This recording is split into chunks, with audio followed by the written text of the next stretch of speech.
Bueno, agradezco mucho a los organizadores que hayan pensado en mí, porque fue muy emocionante poder prologar la obra de Salviano de Marsella, que es el clásico más importante de la historia y la cultura europea del siglo V. O sea, todas las referencias que se hacen, los estudios historiográficos que se hacen sobre el final del mundo romano en Occidente, todos citan a Salviano. Entonces, para mí fue una sorpresa enorme saber que se podía hacer la traducción de la obra más importante de Salviano, que es Sobre el gobierno de Dios, y que yo podía hacer el prólogo. Esto lo hizo mi amigo José Francisco Escribano, que es el que ha traducido el texto al castellano. En 1500 años no ha habido ocasión de traducirlo. Las razones son de tipo político, básicamente dos, ¿no? Las críticas tan fuertes que Salviano hace al Estado, a la institución estatal en general, y en segundo lugar su desacuerdo radical con la Iglesia Católica. Él era presbítero, él pertenecía al monasterio de Lerins, en las Bocas del Ródano, es decir, él no era un ateo, no, él era un cristiano de verdad. Y a partir del cristianismo, entonces, él hace algo sorprendente, que es apoyar los movimientos revolucionarios que estaban sucediendo entonces en Europa occidental. Básicamente la vagauda vascona o la vagauda hispana, que él la vive en presente, puesto que la obra suya sobre el gobierno de Dios se considera que la acabó hacia el año 450, que es cuando estaba en acción la vagauda hispana o la vagauda vascona, que empieza en el año 441, lo tengo por aquí, y termina aparentemente en el año 454. Por lo tanto, son 13 años de lucha, 13 años de revolución. Digo, termina aparentemente. Bueno, pues el libro ha quedado bien. No se ha podido traducir desde el latín porque no sabemos latín y lo hemos hecho desde la versión inglesa. Es decir, es una traducción de una traducción. Y para mí fue muy emocionante porque yo ya había leído la obra de Salviano, la había leído en francés hace 15 años y comprendía su enorme importancia histórica y también moral, puesto que lo que propone Salviano es mucho más que una transformación política y económica, propone una transformación del individuo desde el interior de sí mismo. Y eso es lo que le diferencia con otros muchos autores que comprenden o pretenden una revolución, simplemente revoluciones políticas y económicas. Eso es imposible. Lo que Salviano te viene a decir es que hace falta una revolución del individuo. Y eso es un elemento decisivo porque introduce la noción de individuo en la cultura occidental o la reintroduce él como autor. Bueno, pues esa es la intrahistoria del asunto de Salviano. Respecto a lo de los vagaudas, ahí a veces me hace gracia y otras veces me da un poco de rabia, ¿no? Que, por ejemplo, cuando se estudia la historia, en Rusia, el zar de la época promulga el decreto de anulación de la servidumbre en el año 1861, que es ayer mismo, históricamente, pues es hace nada, ¿no? Y entonces parece ser que eso no tiene ninguna importancia. Entonces, cuando preguntas aquí a la gente de Europa Occidental, le dices, bueno, ¿cuándo se abolió la servidumbre, es decir, la esclavitud en Europa Occidental? Decidme, ¿cuándo? Se hace un silencio total, nadie sabe contestar a eso. Como si eso fuera un asunto sin importancia, como si eso fuera un asunto menor, cuando es decisivo. De hecho, toda la historia de Rusia hasta hoy ha estado marcado por la persistencia de la servidumbre. Y lo que construye el partido bolchevique allí no es más que un nuevo régimen de servidumbre. Se vuelve a la servidumbre. Hasta casos grotescos, por ejemplo, los campesinos rusos a la colectivización de Stalin del año 1929-1933. Ellos mismos se definían a sí mismos con la vieja palabra rusa para los siervos, decían, somos siervos. Y a los bolcheviques les indignaba aquello y entonces prohibieron la palabra siervo rusa, pero ellos estaban diciendo la verdad, era una regresión histórica. Entonces, ¿qué sucede en Occidente? En la parte mía, en la ponencia escrita, me refiero a un congreso sobre servidumbre y esclavitud medieval que se hace en Estella hace unos años, y yo me compré el libro, tuve la santa paciencia de leer eso, y allí no dice absolutamente nada de nada. Son 12 ponentes o 13 que no dicen nada del asunto. Joder, hay que tener cara, ¿no? Entonces, bueno, eso lo que hace es que cada vez yo lea menos libros, claro, porque si me tengo que gastar el dinero y perder el tiempo en algo que no dice nada, y la pregunta sigue pendiente. ¿Qué pasó con la esclavitud en Europa Occidental? ¿Cuándo desaparece? ¿Cómo se extingue? Explico que la palabra esclavitud es un neologismo. Los siervos del tiempo de Espartaco no se llamaban esclavos, se llamaban siervos. La palabra era servo, luego había algunos sinónimos menores, ¿no? Precisamente la palabra esclavo se crea en el Califato de Córdoba, que era el gran centro esclavista, ha sido quizá la sociedad esclavista más importante de la historia, cuando traían a eslavos que los capturaban los caballeros teutónicos, los vendían a los genoveses, y los genoveses en barcos los traían, que eran los eslabones de las crónicas medievales. Entonces ahí se crea un neologismo para referirse al siervo, que es esclavo, pero eso ya es en el siglo X, antes nunca se usó la palabra esclavo. Bueno, todo esto es complicado, pero la historia humana es así de complicada, ¿no? Entonces, primera cuestión, ¿qué pasó con la esclavitud en Occidente? Pues no sabemos, ¿no? O sea, hay que tener cara dura. En segundo lugar, entramos y vemos, por ejemplo, el caso del comunal, ¿no? El comunal es mucho más que una tierra poseída en común, sino es una sociedad comunal. ¿Cuándo se crea el comunal? Entonces, la pregunta se puede hacer al autor del libro más importante sobre el comunal en el Estado español, que es Alejandro Nieto, con su libro Bienes Comunales, y él tampoco contesta esta pregunta. Es un libro voluminoso, eruditísimo, vale, pero ¿qué pasa? ¿Cuándo se crea el comunal? Él lo único que te dice es que los documentos primeros que se refieren al comunal son del siglo X. Vale, de acuerdo. Él sabe, igual que cualquiera que haya estudiado la Alta Edad Media, que la Alta Edad Media en Occidente es una sociedad oral, de la oralidad, que no escribe, o que casi no escribe. Por eso luego le ponen la etiqueta de la Edad Oscura.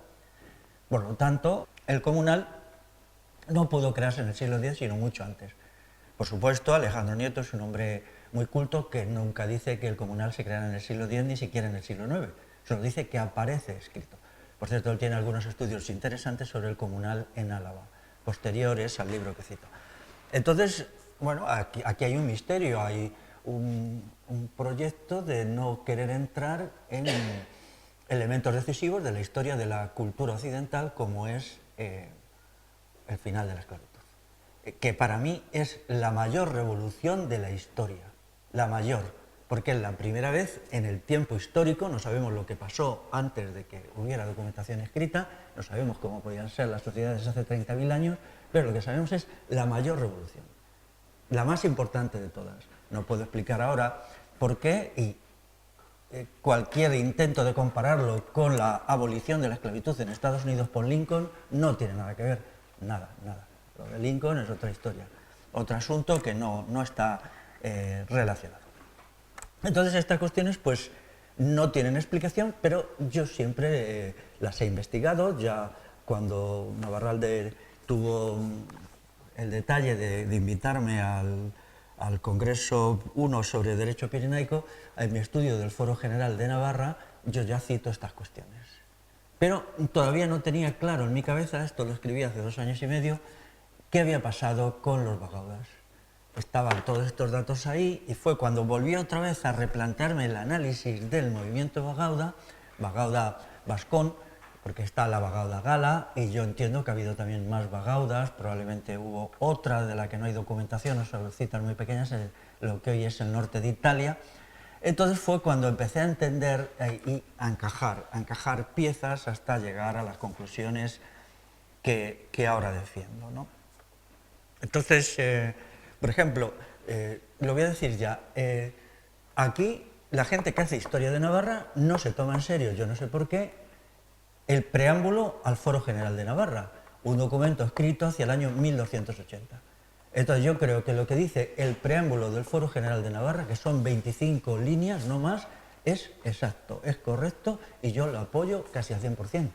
Y sin embargo, yo he leído bastante sobre historia de Navarra, siempre que está en castellano, porque bueno, yo no leo euskera, entonces eso se salta siempre, ¿no? Entonces creo que deberíamos ser más rigurosos con la documentación, yo al menos lo soy. Si el prólogo dice eso, es muy probablemente porque eso fue lo que pasó históricamente. Bueno, si alguien quiere profundizar, pues yo aquí lo explico, ¿no? Aquí explico cómo en la Alta Edad Media se producen un conjunto de transformaciones asombrosas en relación con el mundo romano que necesitan una explicación. Entonces, para mí esa explicación es un acontecimiento político singular que es la Revolución Bagauda, que es un movimiento, bueno, pues en principio de 13 años, según los historiadores de la época, y a mi entender de mucho más tiempo, y que Salviano de Marsella presenta positivamente. La diferencia entre él y otros muchos historiadores de la época es que él lo apoya, mientras que la gran mayoría de los historiadores los considera bandidos, delincuentes, incendiarios. Estos son los comentarios habituales en los textos de la época, además que son pequeñas referencias, salvo el caso del historiador Idacio, que él también era hispano, bueno, digamos en la terminología actual portugués, él era portugués, y entonces él los presenta con unos tintes negros. Sin embargo, Salviano no, Salviano los presenta positivamente, para él es un movimiento positivo, y hay una diferencia notable. Luego también está, aunque no lo he querido citar aquí en mi intervención escrita, pues la obra de Beato de Liébana, que también está ahí perdida, la obra de Beato de Liébana, el comentario al Apocalipsis de San Juan, que necesita una explicación, básicamente porque lo que Beato defiende es la idea de una sociedad sin reyes. La sociedad sin reyes, los reyes son los perversos, los que persiguen al Cordero, los que han... Bueno, él tiene... Hay que leerlo, pero los documentos antiguos no se pueden leer como los libros de historia actual. Esto hay que leerlo muy despacio, comprendiendo la obra de Beato de Liébana, que también ha estado durante siglos sin traducir a ninguna lengua peninsular, acabada en el año 766. Solo hace 15 años que ha sido traducida al castellano, fue escrita en latín, claro. Y entonces son cosas sorprendentes que pasan con los textos altomedievales, ¿no? No tienen suerte, ¿no? Para la gente de pensamiento radical, diré que una parte importante de lo que se atribuye a Beato de Liébana en realidad está escrito por un autor norteafricano que se llama Ticonio, que él formaba parte de la revolución de los donatistas o circunceliones. Su movimiento claramente antiimperialista romano, es decir, va contra el Imperio Romano, entonces ellos organizan allí una revolución popular tremenda que se caracteriza también por la eliminación de la esclavitud por la vía armada, ¿no? En ese sentido, podemos decir que la Bagauda vascona y los circunceliones norteafricanos siguen los mismos objetivos y persiguen las mismas metas. El centro de los circunceliones es lo que hoy sería Argelia. La Argelia más hacia occidente es allí donde ellos aparecen. Entonces, este Ticonio formaba parte de un sector, digamos, relativamente disidente de los circunceliones y escribe unos textos que luego Beato de Liébana hace suyos y los incluye, porque en la época no había copyright ni nada de eso, o sea, la gente cogía y se daba por aceptable que si se tenía un libro, pues iban metiendo ahí todo lo que te iba llegando, ¿no? Esto es necesario explicarlo para comprender que estamos ante un movimiento de superación de la sociedad romana por medio de revoluciones. Y eso es lo que distingue a Occidente de Oriente. En Oriente, el Imperio Romano de Oriente tiene continuidad y acaba pues, convertido en lo que es el zarismo, ¿no? Zar solo significa César. Zar es la palabra para César. Es decir, ellos se consideraban la tercera Roma. Y el signo de los Romanov era la primera Roma cayó, que es Roma, la segunda Roma cayó, que es Constantinopla, cuando es conquistada por el imperialismo musulmán en 1453, pero nosotros somos la tercera Roma.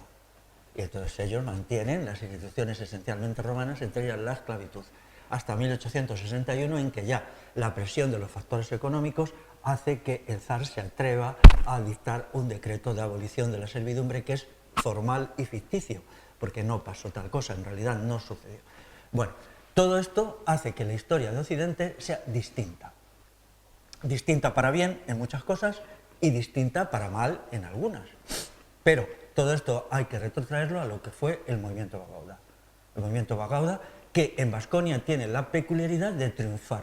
Es decir, otro movimiento revolucionario, la Bagauda Gala, no triunfa. Antes John ha hablado del foso de los Bagaudas, o sea, el foso donde los metían a los muertos, ¿no?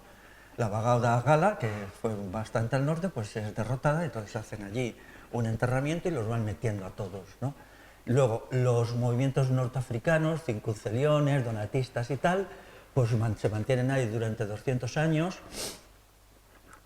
combatiendo a los romanos y, por ejemplo, San Agustín es el enemigo feroz de los circunceliones, San Agustín, pero cuando llega el Islam los exterminan a todos. O sea, la llegada del Islam a finales del siglo VII hace que los restos que quedaban desaparezcan. Sin embargo, aquí en Baskonia hay una singularidad, que el movimiento triunfa. Triunfa por procedimientos muy complejos, porque yo durante un tiempo también pensé que había sido derrotado hasta que me volví otra vez a leer las fuentes, ¿no? Tuve otra vez que hace 2 años, me vuelvo a leer las fuentes y llego a la conclusión que se puede explicar una anomalía rara que hay en la Alta Edad Media de aquí, que es los famosos fueros de Sobrarbe. Sobrarbe ahora es una comarca de la provincia de Huesca, que muchos fueros vascos o algunos nos remiten a unos llamados fueros de Sobrarbe, ¿no? Entonces, pues, ¿qué es esto de los fueros de Sobrarbe, no? Por ejemplo, el foro de Tudela tiene una referencia en el preámbulo a los fueros de Sobrarbe. ¿Qué es eso? Hay unos fueros de Sobrarbe falsos que se fabricaron en el siglo XVI por un señor y esos los quitamos, no. Entonces, los fueros de Sobrarbe, a mi entender, remiten al acontecimiento fundacional que es Sobrarbe, la comarca más agreste del Pirineo, en el cual los bagaudas, en la fase de retirada, una vez que son derrotados en el foso del Ebro, se retiran, como han hecho los rebeldes en todas partes, a la parte más alta del Pirineo, y allí constituyen una nueva sociedad liberada de las lacras y las taras propias de la sociedad romana. Y eso es el elemento explicativo. Sé que esto no se puede probar documentalmente porque no hay ninguna documentación, no hay nada, pero los que se pongan así tiquismiquis conmigo, pues les vuelvo a devolver la pelota, a decirnos por qué desaparece la esclavitud aquí y cuándo. Decirnos cómo se crea el sistema comunal, decirnos cómo se organizan los sistemas de autogobierno del Basarre, del Concejo Abierto, cuándo se crean, cómo. Todos esos son incompatibles con el derecho romano, incompatibles. Es curioso, por ejemplo, que Alejandro Nieto en Bienes Comunes le dice, bueno, la noción de propiedad comunal no tiene cabida en el derecho romano, no existe. Claro, Alejandro, muy bien, pero entonces dinos cómo se crea el comunal, que es una institución fundamental del pueblo vascón, del pueblo vasco y de los pueblos de la península ibérica, ¿no? Él prudentemente no entra en este asunto y a los demás pues sí, nos ha tocado, ¿no? Incluso la famosa frase que yo me agarro, siento tenerme que agarrar a esto, del preámbulo al Foro General de Navarra, cuando define a la gente de Navarra como montañeses sin rey. Esta expresión de montañeses sin rey, que al parecer solo la he leído yo, nadie la ha leído. O sea, vamos a ver, el Foro General de Navarra tiene muchas ediciones. ¿Nadie ha leído la expresión montañeses sin rey? Me deja atónito, ¿no? Nos remite directamente a la obra de Beato de Liébana. Beato de Liébana dice que los reyes son el mal, es decir, el Estado, las instituciones. Esa es la versión del primer cristianismo, el cristianismo revolucionario se basa en eso. Incluso hay una escultura en una iglesia tardorrománica de un pueblo de Guadalajara que se llama Cifuentes, en que esto está representado. Es un personaje diabólico, una especie de mujer diabólica, mujer diablesa, que está pariendo a un rey. Y se sabe que es un rey porque lleva una corona. El chaval sale de allí con la corona puesta, ¿no? Entonces esto, claro, nos remite a la noción de Beato de Liébana, de decir, los reyes son los hijos de la maldad, los hijos del diablo, ¿no? Y esto, pues, si nos leemos el Apocalipsis, por ejemplo, el Apocalipsis presenta el original, el de San Juan, la idea de revolución, cuando dice habrá una tierra nueva y un cielo nuevo, un tiempo nuevo, entonces incluye la noción de revolución, porque, digámoslo ya, la revolución Bagauda es también una revolución cristiana. Las revoluciones cristianas son todas estas que yo he citado, de tal manera que hay un libro que presenta a las Bagaudas como mártires. Por ejemplo, a los de la fosa esta de los Bagaudas se les presenta y se les ha tenido durante un tiempo como mártires cristianos. Bueno, pues todo esto lo dejo para que en las cabezas de los aquí presentes, digamos, forme ahí toda una estructura de fermentación, ¿no? Yo estas cuestiones durante mucho tiempo las sabía, pero bueno, estaban en mi cabeza un poco.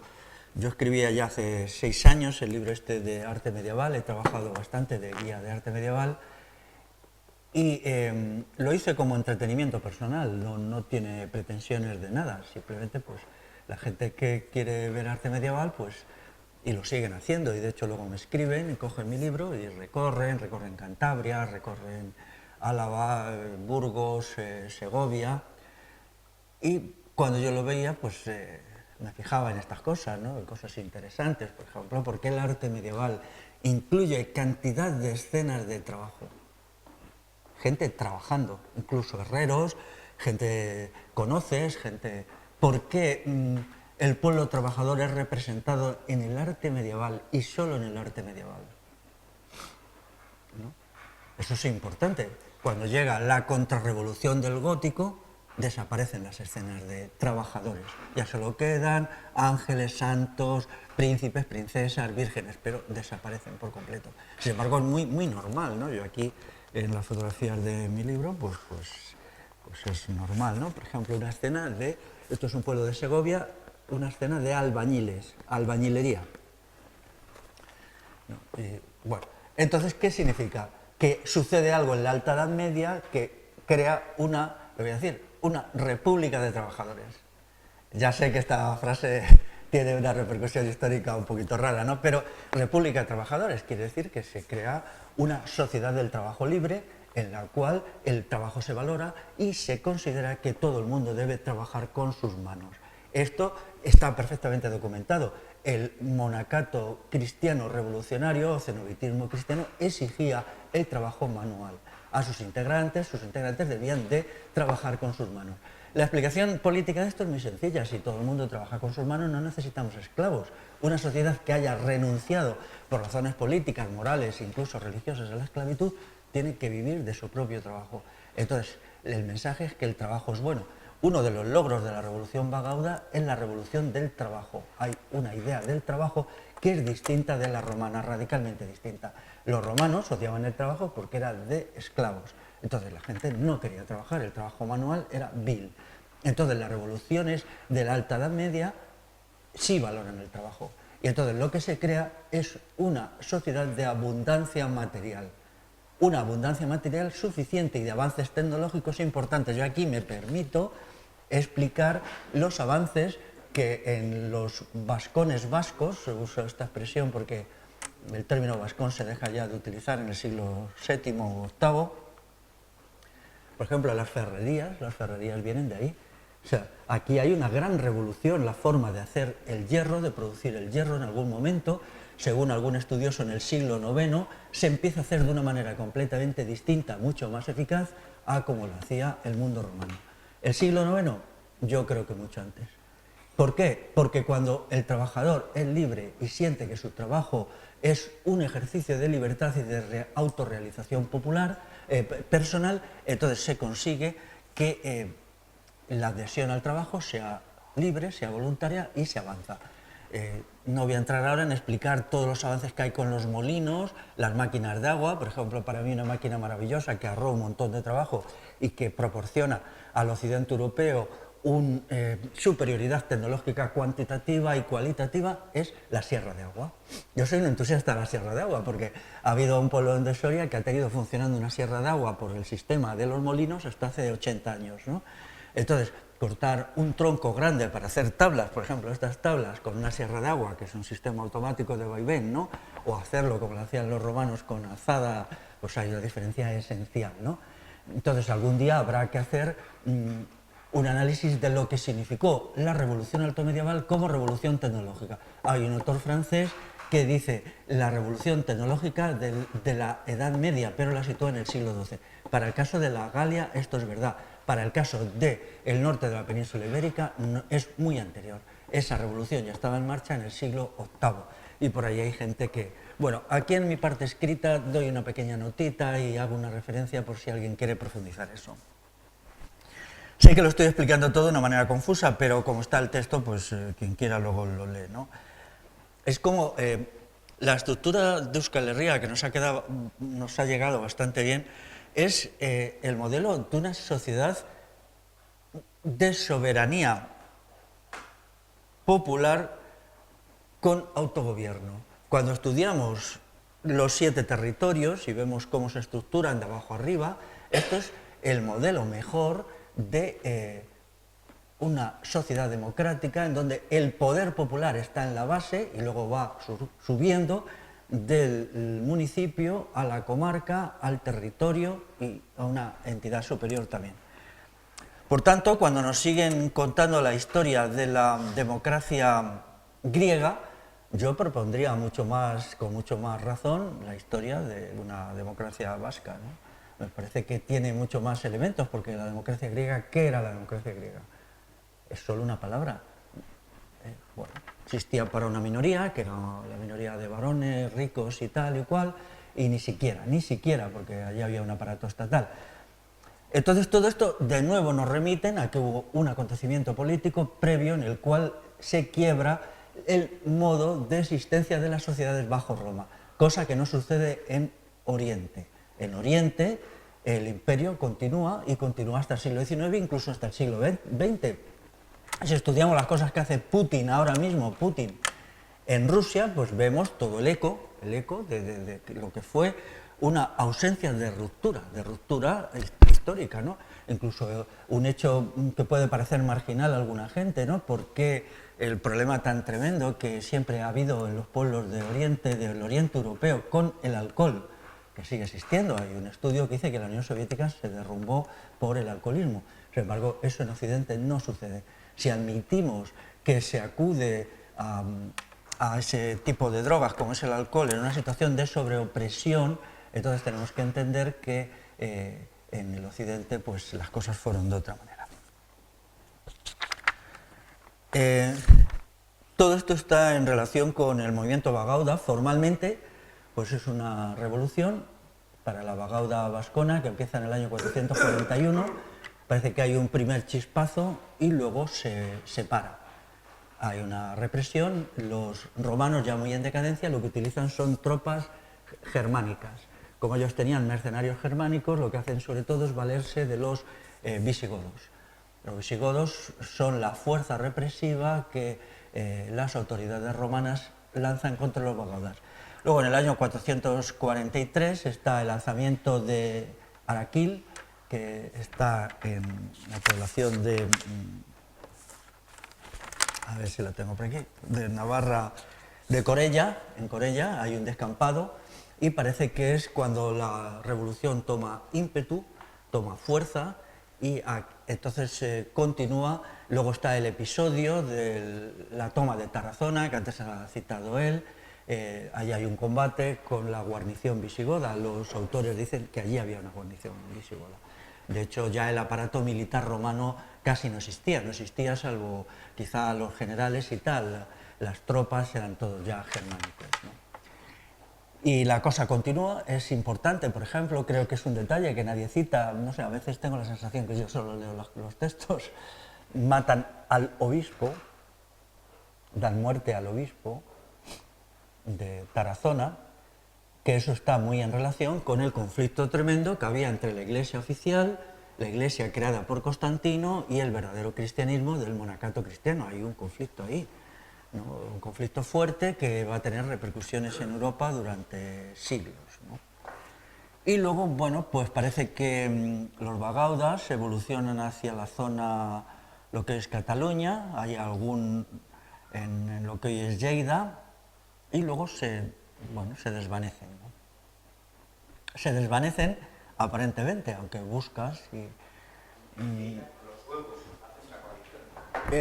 sí, bueno, lo de los fueros no está muy claro, eso, porque hay autores que dicen que sí, autores que dicen que no, tampoco estaría mal, ¿no? Porque en una situación desesperada, pues si hay un actor ahí puesto con el que te puedes aliar en una situación coyuntural, pues bien, pero los suevos no tenían nada que ver con ellos, eran otra estructura social. Un pueblo...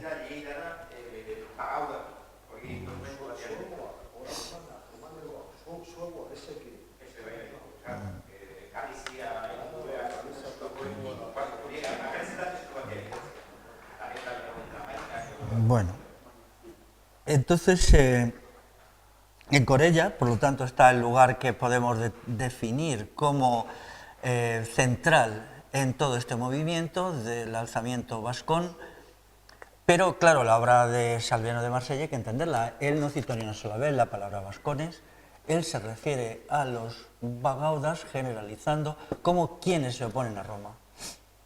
Nada más. Para él el significado que tiene es de revolucionarios. No entra, me parece que tampoco cita a los bagaudas galos, pero él introduce una cuestión fundamental, que no puede haber una revolución social sin una revolución individual. Entonces, que esa es la gran aportación del cristianismo. La gran aportación del cristianismo es que tiene que haber una conversión del individuo a un sistema nuevo de valores, a una axiología nueva, porque si no los cambios sociales no son posibles. Y es lo que él explica a lo largo del texto con argumentos pues constantemente comparativos, ¿no? Te explica por qué los romanos viven en la maldad y cómo es necesario salir de ahí. Esto hay que situar a Salviano donde él vivía, en el monasterio de Lerins. En el monasterio se había creado una contrasociedad. ¿Cómo eran los monasterios? Pues hay que entenderlo. Ellos tenían todo en común, no consideraban buena la propiedad particular, y entonces se basaban en los hechos de los apóstoles. Los hechos de los apóstoles, que es como vivía el equipo que acompaña a Cristo, son los que ellos toman como referencia en su manera de vida. Tenerlo todo en común, las asambleas como forma de expresión y la cosmovisión del amor como ideología unitiva y unificadora. Entonces en Lerins, pues esto, bueno, lo vivían, ¿no? No quiero decir que todo el monacato fuera así, no, el monacato era muy diverso, muy plural, y había un monacato perfectamente institucional y que no aportó nada a la transformación de la sociedad, pero el de Lerins sí. Quiero decir también que en contra de cosas que se han dicho, el monasterio de Lerins en algún momento del siglo VIII fue tomado y arrasado por los musulmanes. Esto es una de las muchas cosas que... Entonces lo que nosotros tenemos aquí, en las bocas del Ródano, lo que tenemos aquí es un edificio del siglo XIII, se reconstruye, que no tiene nada que ver con el que conoció Salviano de Marsella. De la misma manera que lo que en Cantabria vemos de Santo Toribio de Liébana, hoy no tiene nada que ver con el edificio que vivió Beato de Liébana. Que Beato de Liébana, bueno, otra cosa, un poquito de indignación, ¿no? Beato de Liébana se ha intentado presentarlo como alguien que escribió unos textos para que luego se hicieran unas iluminaciones preciosas, es decir, unos dibujos con un colorido muy bonito, ¿no? Y entonces con eso se elimina el contenido político, ¿no? Hay un libro muy funesto que no puede ser admitido, ¿no? Parece ser que la única cualidad de Beato de Liébana es la estética. Tiene un componente estético fuerte en las iluminaciones, pero hay que entenderlo a partir de lo que es la cosmovisión revolucionaria de la Alta Edad Media. Y él forma parte de esa cosmovisión, ¿no? Y bueno, pues se podrían seguir explicando algunos otros elementos. ¿Qué es lo peor del mundo romano ya en la decadencia para Salviano? Pues es el Estado, es el sistema tributario. Él montones de veces dice que los tributos estaban pues destruyendo a la gente, ¿no? Aporta una cosa que parece que tampoco nadie quiere ver, que el mundo romano, según se va haciendo decadente, no está transitando hacia el final de la esclavitud, sino reforzándola. Porque la gente que no podía pagar tributos era convertida en esclavo. Es decir, el recaudador de impuestos decía, tú no puedes aportar tu parte monetaria, bueno, pues entonces te vendemos y pagamos al Estado con la resultante, ¿no? Eso respecto a mucha gente y a otra gente, la condición de los libres se aproxima cada vez más a la condición de los esclavos. Por ejemplo, se ascribe a los libres a los oficios. Es decir, en los tiempos de Augusto, el que su padre era zapatero podía elegir ser albañil, a partir del siglo IV ya no. Como había una falta enorme de gente, entonces si tú eres de familia de zapateros, tú tienes que ser zapatero. Entonces se van poniendo restricciones de tal manera que los esclavos siguen siendo esclavos y los libres se aproximan a los esclavos. Esto es la refutación del argumento típico de que es que fue un proceso evolutivo el que nos llevó del esclavismo romano a la falta de esclavos, que es constatable en el siglo X, claramente, ¿no? Es poquito a poquito que se va cambiando. Y esto no es verdad, porque la evolución del mundo romano, hasta donde sabemos, hasta que ya se colapsa documentalmente en el siglo V, es todo lo contrario. Cada vez había más esclavos y cada vez los libres se parecían más en sus condiciones de existencia a los esclavos.